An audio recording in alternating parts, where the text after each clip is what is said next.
Hello, my dear students. Welcome to EPG Pathshala.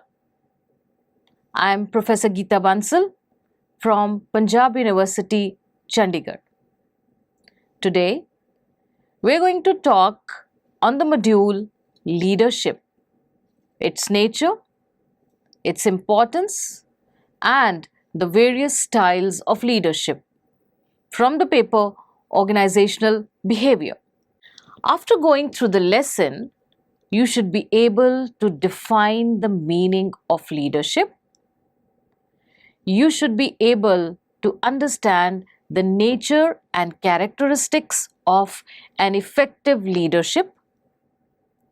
Of course, you'll be able to appreciate the importance and the role of an effective leadership in the growth and success of an organization. You'll be able to delineate some of the most commonly applied styles of leadership in today's organizations. Before we proceed, it would be important for us to understand who is a leader. Well, a leader is the one who is responsible for creating and sustaining not only good but great organizations. I'm sure you're reminded of some great leaders in the corporate world who have turned the fortunes of their organizations by their sheer futuristic vision to make this world a better place for our future generations by their business acumen and ingenuity. To name a few, we have Mark Zuckerberg of Facebook to start with, followed by Bill Gates of Microsoft. We have Warren Buffett of Berkshire Hathaway.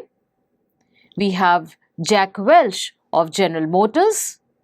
And of course, we have Lee Iacocca of Chrysler. You must have heard about Steve Jobs of Apple. Looking around closer home, we have leaders and visionaries like J.R.D. Tata. We have Ratan Tata. We have Dhirubhai Ambani. We have Mukesh and Anil Ambani of Reliance. We have Azim Premji of Wipro. We have Indra Nooyi of PepsiCo. Narayan Murthy of Infosys. Well, the list can be endless. Well, my dear students, what do you think it takes to be a good leader? Well, a good leader is the one who is responsible for running the show. And let me tell you that according to Jim Collins, it takes approximately 7 years for an organization to graduate from a good organization to a great organization. Now, there are 3 leadership qualities that have been outlined that matters and which makes leaders. 1, they have a clear sense of direction for the business and an ability to communicate it. Second, they have a knack for motivating people. And 3, they have a substantial measure of adaptability. We are not talking of leaders at a national or a regional level. We are talking of leaders with a global vision.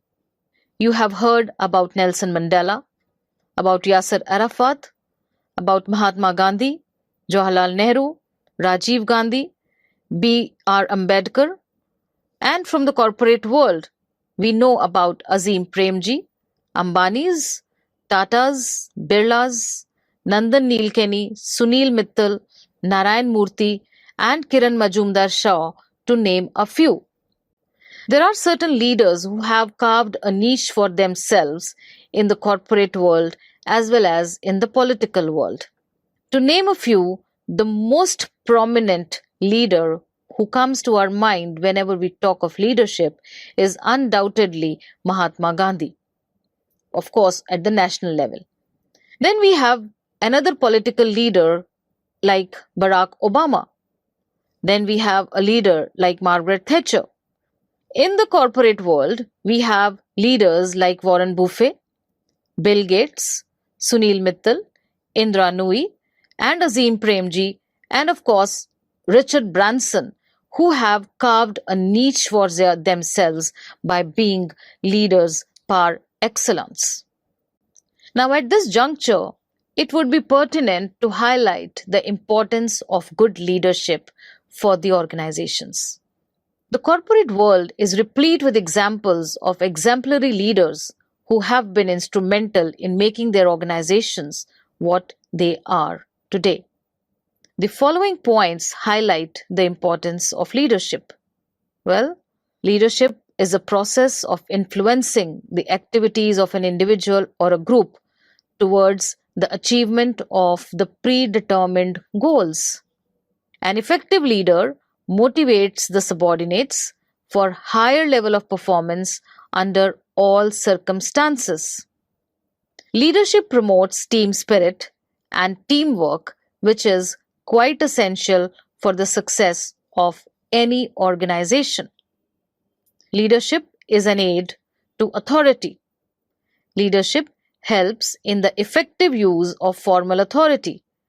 Of course, leadership also creates confidence in the subordinates by giving them proper guidance and advice. Most of us, or in fact, all of us, must have seen the movie Chak De India. There are some important lessons which can be drawn on leadership from the movie, where the leader of the pack, or the captain, or the coach of the Indian women hockey team, Kabir Khan, is proved to be a leader with exemplary vision and a clear cut strategy which enables the team to win the World Cup. He is a firm believer in saying that we should try to make a difference. And then he believes in doing what nobody else can do. And he is able to communicate that vision of his to the pack of 16 girls. Now, it's important for a leader to guide the subordinates. The importance of leadership, as exhibited by Coach Kabir Khan, can be understood by the very fact that he communicated a clear goal to them, who made them realize their own potential by having the right attitude and a positive body language which can make a huge difference, who motivated the team by showing the power of expectations. He showed confidence in the team's abilities and, of course, their success. By strategizing every move and knowing what he wants to achieve through his teams. By harnessing the right talent for the right job at the right time. And he was able to make winning team. The leader, or the coach Kabir Khan, was able to communicate a clear goal to the team, and the goal was to win the World Cup in women hockey, which they had not done earlier. He was a leader who made them realize their own potential.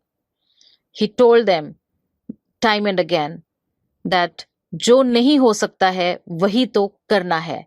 He kept on repeating this to himself and to his girls and made them realize their own potential and worked hard to strive to achieve that goal.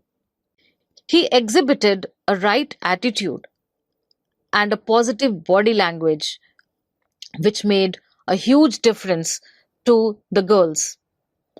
Obviously, when you show a level of expectations or positive expectations to somebody, the level of motivation increases, and that is the job of a leader. He was always there to motivate them by showing the power of expectations.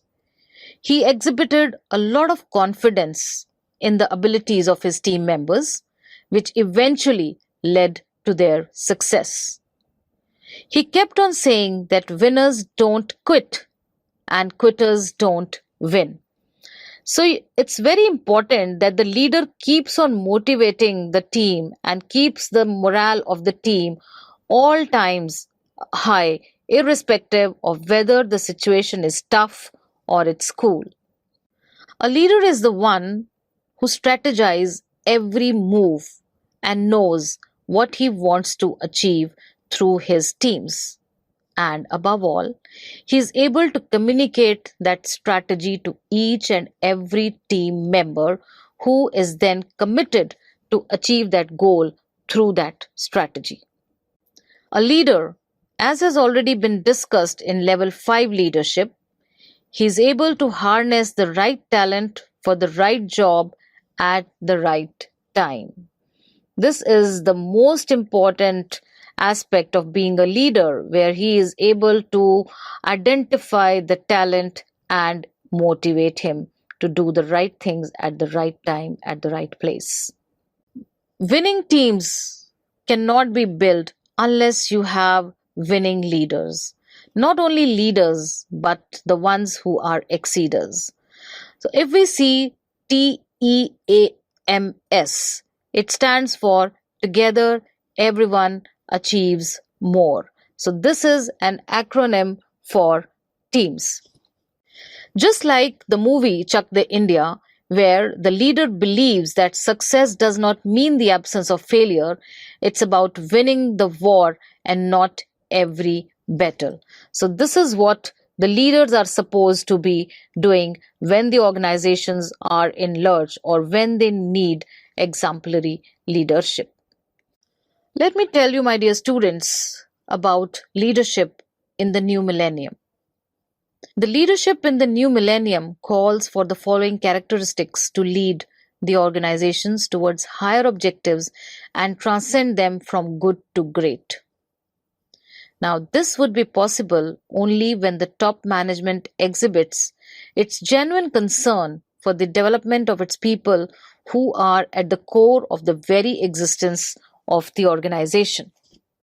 There has been evolution from leadership to the concept called exceedership.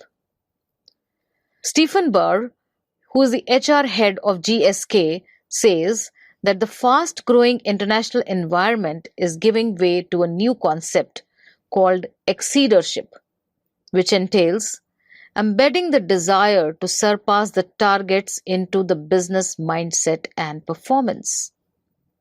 It's all about developing a performance driven culture with a can do attitude where there is trust, focus, innovation, and integrity, and where people are positive and optimistic and are empowered to make decisions.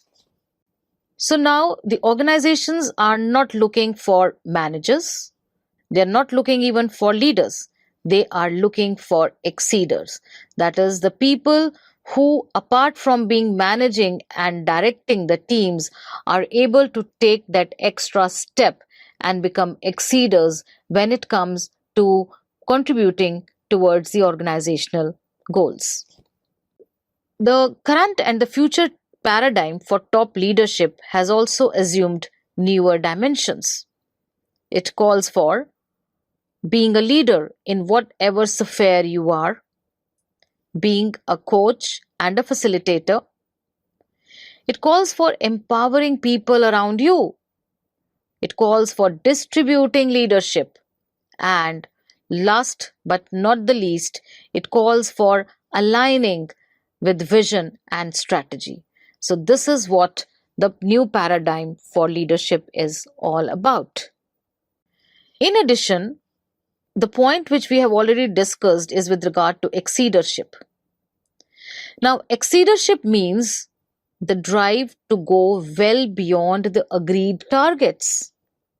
It calls for doing the bold, doing the unexpected, being creative. When you have no intolerance for the work which is not above average, encouraging radical, risk taking ventures, and developing a resilient, unrelenting, positive attitude. So, this is what exceedership is all about. Now let us discuss the different leadership styles. The leadership styles are the benevolistic or the paternalistic style, critical or task-centered, developmental or self-dispensing. Let us discuss them one by one. The benevolent or the paternalistic leader. When we talk of the benevolistic or the paternalistic leader, Azim Premji comes to our mind instantly. Who's the one who is believed to be acting as a paternalistic leader in his organization, where he takes care and nurtures all the employees and takes care of all their needs. To be more specific, a benevolent head is a father figure who nurtures and takes care of all the needs of its people. He believes in understanding them and treating them with affection, giving them instructions from time to time to meet the goals. He values relationships even at the cost of the task, which might hamper the effectiveness of the organizations at times. On the other hand, a critical head is someone who believes that people are by nature lazy and shirk work unless they are followed and supervised closely. He believes in watching them at every step, checking them, and even at times reprimanding them and showing his dissatisfaction towards their work. Developmental head is the one who believes in the competence of his people and thereby educates them and makes them independent, believing that his success lies in making himself dispensable in their lives. When a leader is using a developmental style, he dawns upon himself the role of a supportive and a directive leader, depending upon the competence and the commitment of his people towards the organization. Diana Robinson, who is the Vice President Regional Operations Teach for America project, says that when things went wrong, I used to blame people. Doing it myself was easier. I now have a vision for my staff and am committed to their development. As a result, we have had our most successful year ever. So you can see that this is what a developmental leader is all about.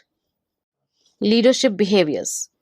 Let us try to understand what type of leadership behaviors can be exhibited depending upon the competence and the commitment of the employees. The variation can be from a highly supportive leadership to a highly directive leadership. When the leader is high on a supportive behavior, he is supporting the people who are showing high competence, interspersed with variable levels of commitment, and coaching people who have some level of competence and commitment. Directive leadership behavior. On the other hand, when the leader is exhibiting directive behavior, he is empowering his people who are exhibiting high levels of competence and commitment and directing the people who are showing low level of competence but have high level of commitment for the organization. Let us now talk of level 5 leadership. In level 5 leadership, there are 5 levels, starting with level 1, which has highly capable individuals who makes productive contributions through talent, knowledge, skills, and good work habits. When a person is a good contributing team member, he moves on to level 2, where he contributes to the achievement of group objectives, works effectively with others in a group setting. When he exhibits being a competent manager, he moves on to the 3rd level, where he organizes people and resources towards the effective and efficient pursuit of predetermined objectives. At the level 4, he becomes an effective leader, where he is able to catalyze commitment to and vigorous pursuit of clear and compelling vision, stimulates the group to highest levels of performance standards. Now, A person reaches an executive or the level 5, which is called level 5 leadership, where he builds enduring greatness through a paradoxical combination of personal humility and professional will. Some of the legendary leaders par excellence or leaders who have exhibited level 5 leadership are Barack Obama, Narayan Murthy, Ratan Tata, Steve Jobs, and Mark Zuckerberg. Let's talk about the drivers of level 5 leadership. These are the first who, the Stockdale Paradox, the build up breakthrough flywheel, the Hedgehog Concept, a culture of discipline, and technology accelerators. My dear students, we have discussed about level 5 leadership so far. Now we'll be talking about as to what makes a person level 5. There are certain drivers of level 5 leadership which are very important to understand. Let's talk about these drivers of level 5 leadership one by one. Before proceeding, let me tell you that there are 6 drivers of level 5 leadership. Let's start with the first one. The first driver of level 5 leadership is the concept which is called the first who. Now you must be wondering, what is this first who? Well, it is the ability to identify and put the right man at the right place. Good to great leaders start with people first and then deal with vision and strategy second. They start by getting the right people on the bus, move the wrong people off the bus, usher the right people to the right seats, and determine where to drive it. The second driver of level 5 leadership is called the Stockdale Paradox. Now, let us understand what is this Stockdale Paradox.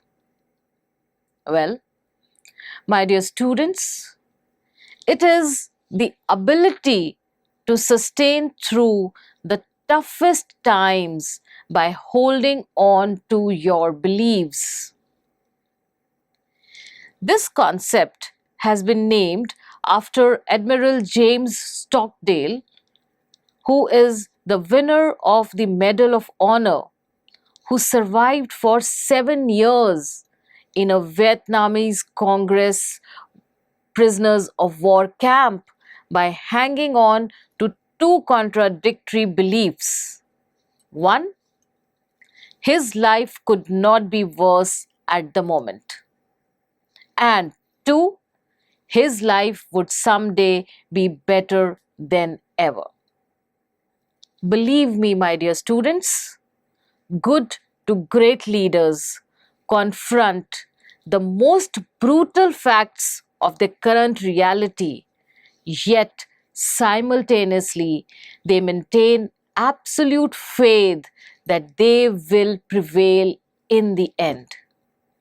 They hold both disciplines, faith and facts, at the same time, all the time, and that is what makes them level 5 leaders. Let's come to the third driver of level 5 leadership, which is called build up breakthrough flywheel. Now, this is the ability to take up one thing at a time with full passion and rigor. The good to great transformations do not happen overnight or in one big leap, rather. It starts one movement at a time, gradually building up momentum till there is a breakthrough. The mediocre organizations never sustain the breakthrough momentum, but instead lurch back and forth with radical change programs, reactionary moves, and restructuring. Let's move on to the next concept, which is called the Hedgehog Concept. I'm sure you must have heard about what is a hedgehog. Well, it is the ability to find out what is the best for its organization and its people. It's well known that a hedgehog knows only one big thing very well. The hedgehog is simple and he wins.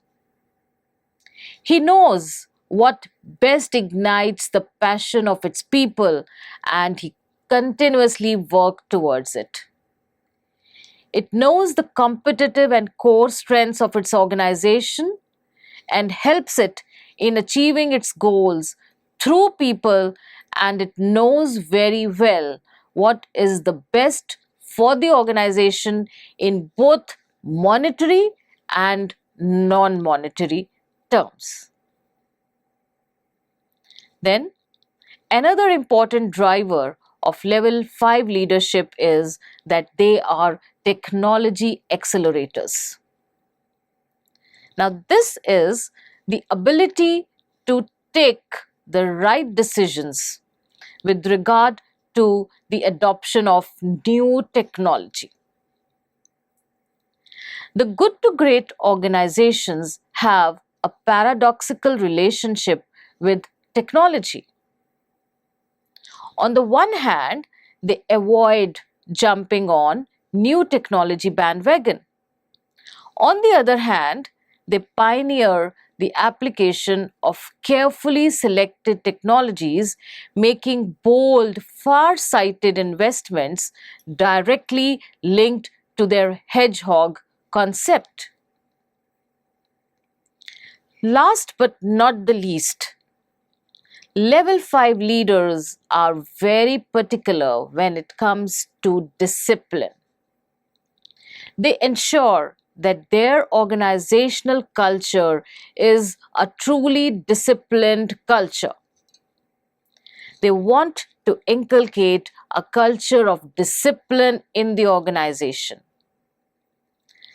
It can be understood in terms of an ability to create and sustain a culture of utmost discipline in the organization. Let me remind you, my dear students, that good to great organizations have 3 forms of disciplines. Combining a culture of discipline with an ethic of entrepreneurship results in great performance. 1, they have disciplined people. They don't need hierarchy. They have disciplined thought. They don't need bureaucracy. And of course, all this is guided by disciplined action, meaning thereby that you don't need to put on excessive controls.